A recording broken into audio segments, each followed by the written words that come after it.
Sige. Chairman.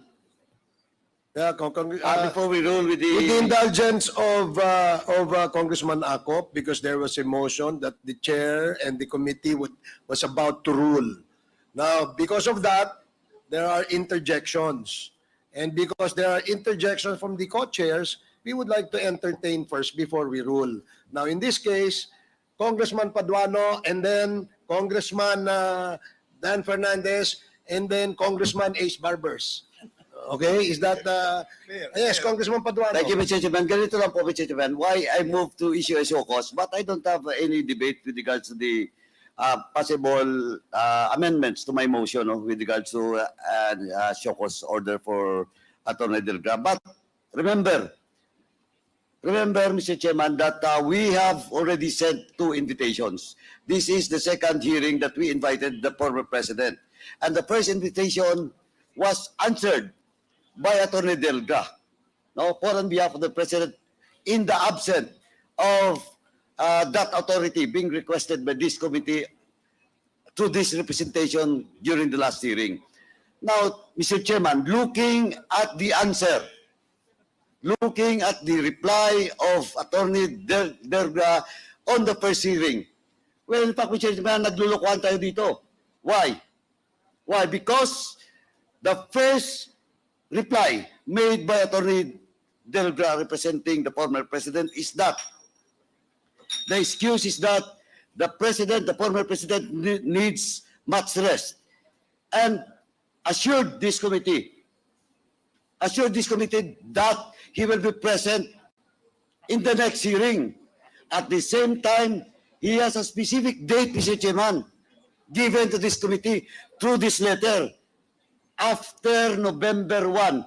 And let me read, Mr. Chairman, allow me to read in toto the portion of such reply coming from Attorney Delga. Hence, my client respectfully requests to defer his appearance before the Honorable Committee scheduled tomorrow. Rest assured of my client's willingness to appear before the House of Representatives on some other available date, preferably after November 1, 2024.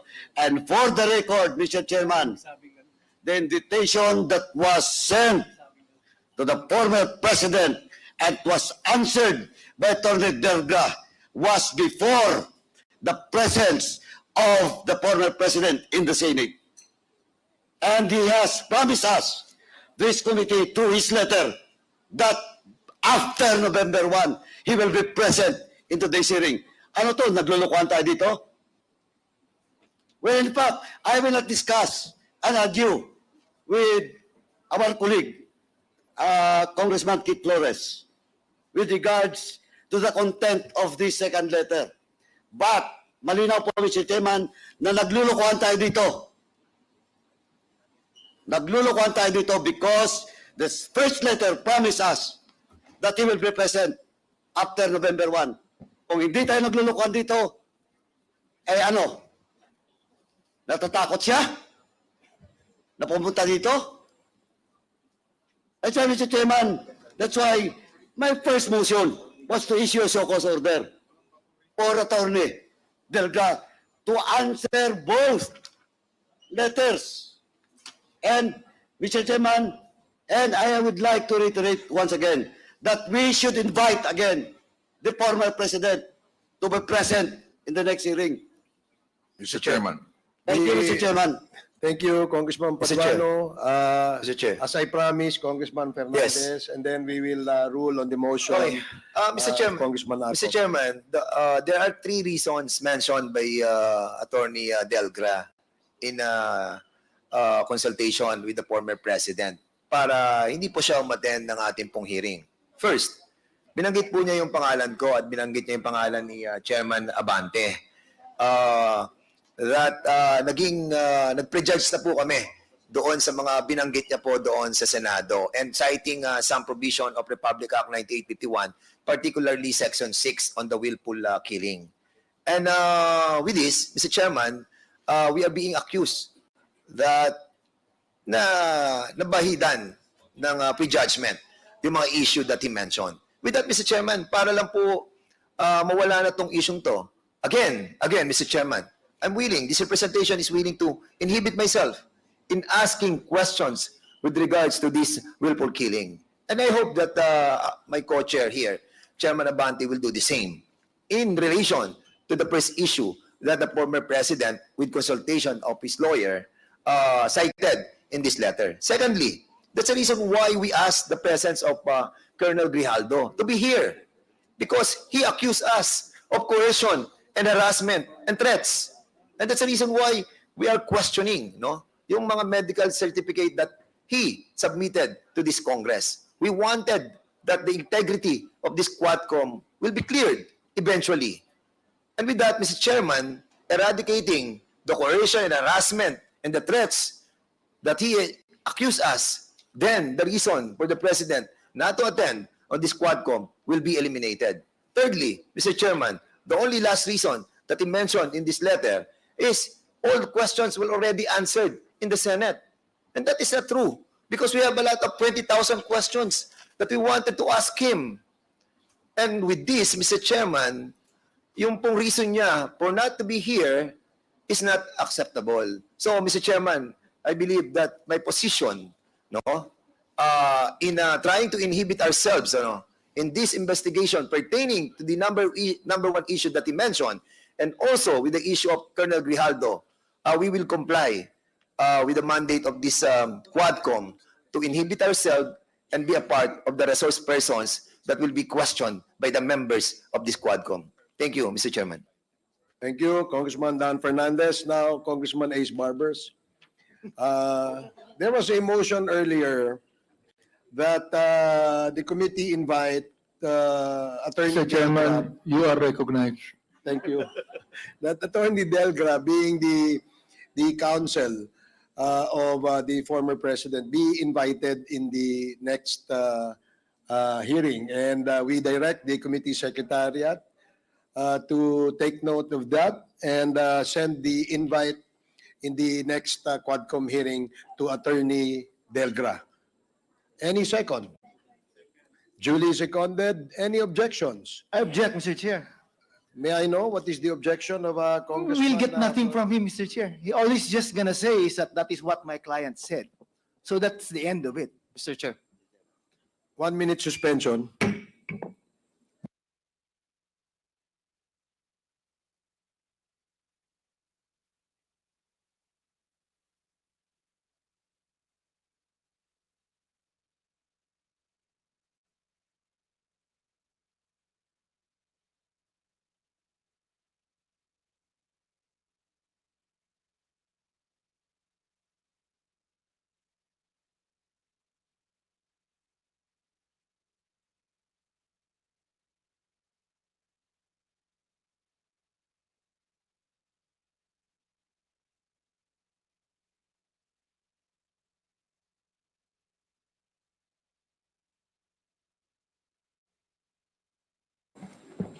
Hearing is resumed.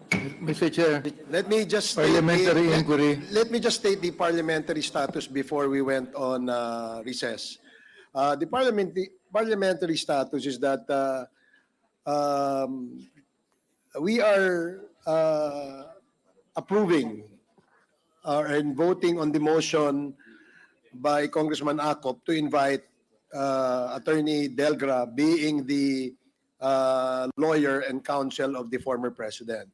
And when the chair asked for a second, there was a second to this motion. But when the chair asked for an objection, there was an objection stated by Congressman Keith Flores. Am I made to understand, Congressman Flores, that you are withdrawing your objection? With a heavy heart. Yes, Mr. Chair, I'll withdraw my objection if Attorney Delgra will enter his appearance. But as far as the questions that we want to ask of him, Mr. I'll reiterate my position, Mr. Chair. Okay, that is noted. Thank you. Since the objections of the objection of Congressman Flores has been withdrawn, then the chair will rule that the motion is approved. Yes, Congressman Okay. Adyong, for Yeah, your before, I manifestation. guess we have already ruled on the motion to Invite. invite. That's correct. Just to put context, Mr. Chair, of the manifestation of this humble representation. Mr. Chair, the reason why I wanted Attorney Delga to be present, in fact, today, and not pass dun sa next meeting is, I agree with Congressman Keith Flores that he is not competent to answer questions pertaining to the implementation of illegal war on drugs. But just to be honest, Mr. Chair, I don't think the former president will ever attend the Quad Committee hearing. Okay. I'm sorry to say that. Okay. I really have a strong feeling that he will never attend the Quad Committee. And since Attorney Delgra is his lawyer, I would wanted to ask him about the content of his letter. I'm sure he's a capable lawyer and competent enough to elucidate to this representation, being a non-lawyer, what does he mean by subornation?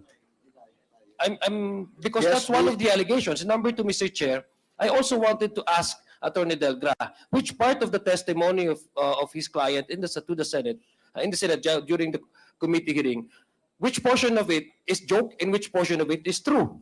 Because he's trying to provide us, for advising us to just simply request the transcript from the Senate. Mr. Chair, I have no problem if individuals want to,